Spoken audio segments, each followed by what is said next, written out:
So in this video, I just want to touch on 3 things that will help you get that cinematic look and feel in your videos.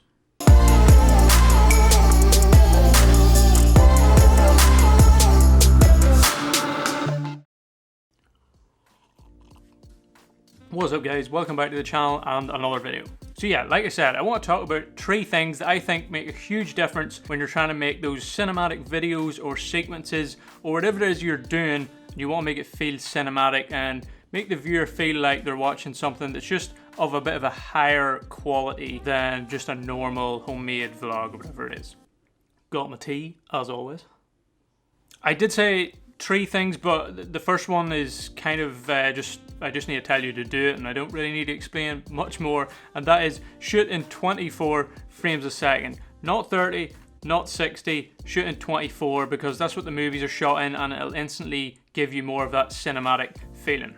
If your camera doesn't have the option to shoot in 24 frames a second, you can shoot in 30 and then create a timeline on Premiere Pro or whatever you edit in that is 20 frames a second and bring your footage in.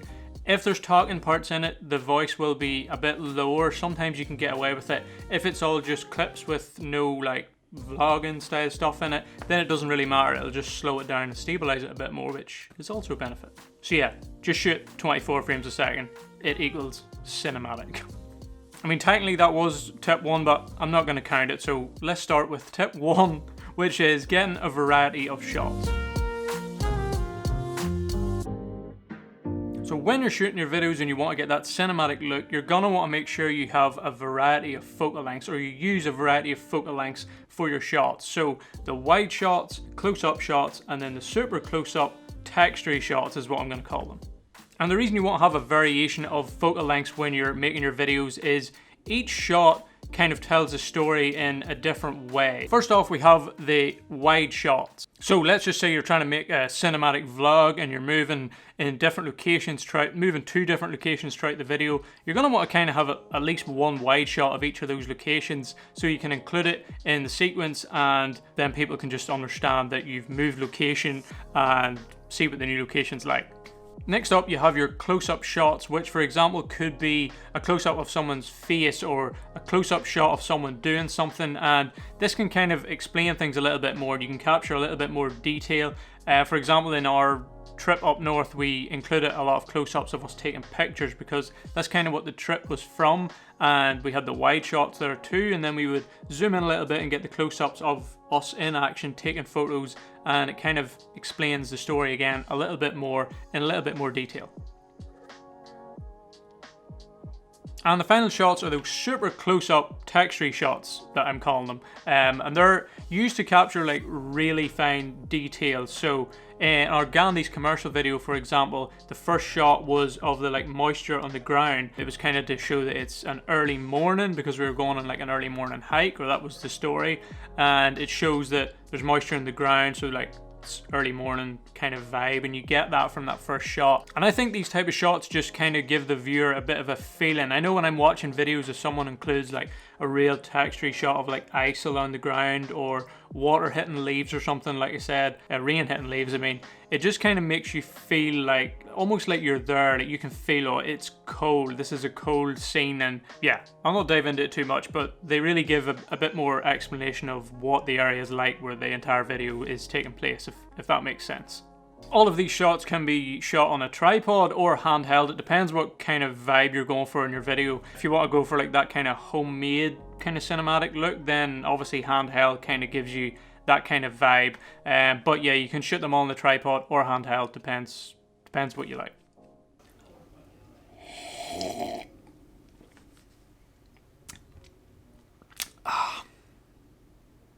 Maybe not the best sound effect, but a sound effect nonetheless. Sound effects are so effective when it comes to filmmaking and trying to tell a story. I know in some of our previous videos we've talked about adding in fake sound effects to kind of replicate what it might have been like at the time.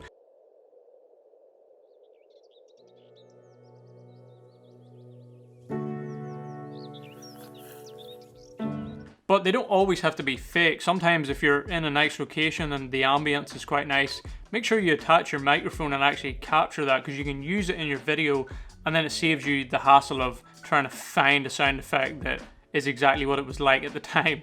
For example, if you're filming a river, a waterfall or something, plug your mic in and get the noise. Sometimes it might not turn out how you want,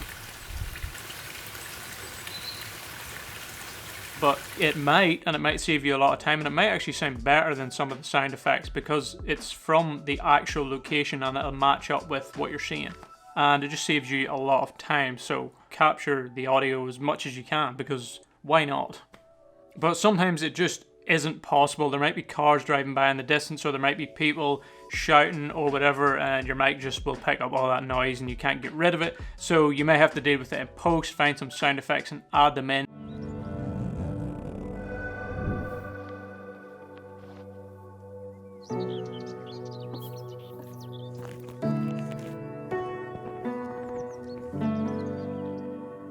But make sure not to go overboard with it. Keep it quite simple. Don't add in every sound effect into one scene. Maybe one or two, maybe an ambient sound and then something a little bit more prominent. But don't make them too loud. Otherwise it can just seem fake, and then that ends up distracting from the actual video. You kind of end up ruining it. So keep it subtle, keep it realistic, and you will end up with a much more engaging video. So let's just say I was to continue doing this video talking about some tips that you can use to make your videos more cinematic, and I use this song underneath the rest of the video. I mean, it would be strange to say the least, as would this.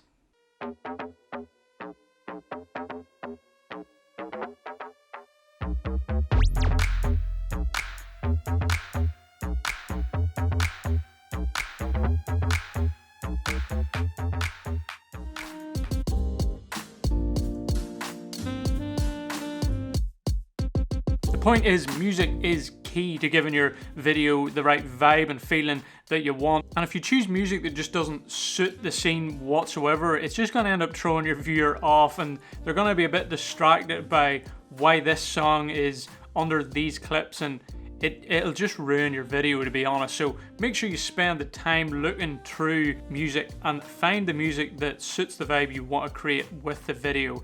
So yeah, don't rush it, take your time, find the song that creates the vibe at the right sort of pace that you want, and trust me, it will be worth maybe a few more hours extra of searching when the final product's finished and you get to watch it back, and it just works.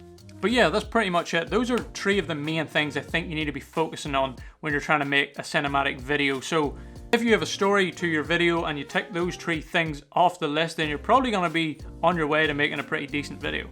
But yeah, I'm gonna stop blabbering on here. Hopefully you found that one helpful. If you did, make sure to give it a big thumbs up. It really helps us out here because we're a new channel. And maybe consider subscribing if you would like to see more videos. And thanks to you guys that have subscribed and liked videos and left comments and stuff. We really do appreciate it. And if there's ever anything that you would like to know about how we make videos or take photos or something, drop a comment and we may do a video on it at some point. Just in case you're interested or there's something you want to know. But yeah, as we always say, take it easy. Don't be a stranger. Check. The grills in my mouth double as a freeze. The grills in my mouth double as a freeze. The grills in my mouth double as a freeze. The grills in my mouth double as a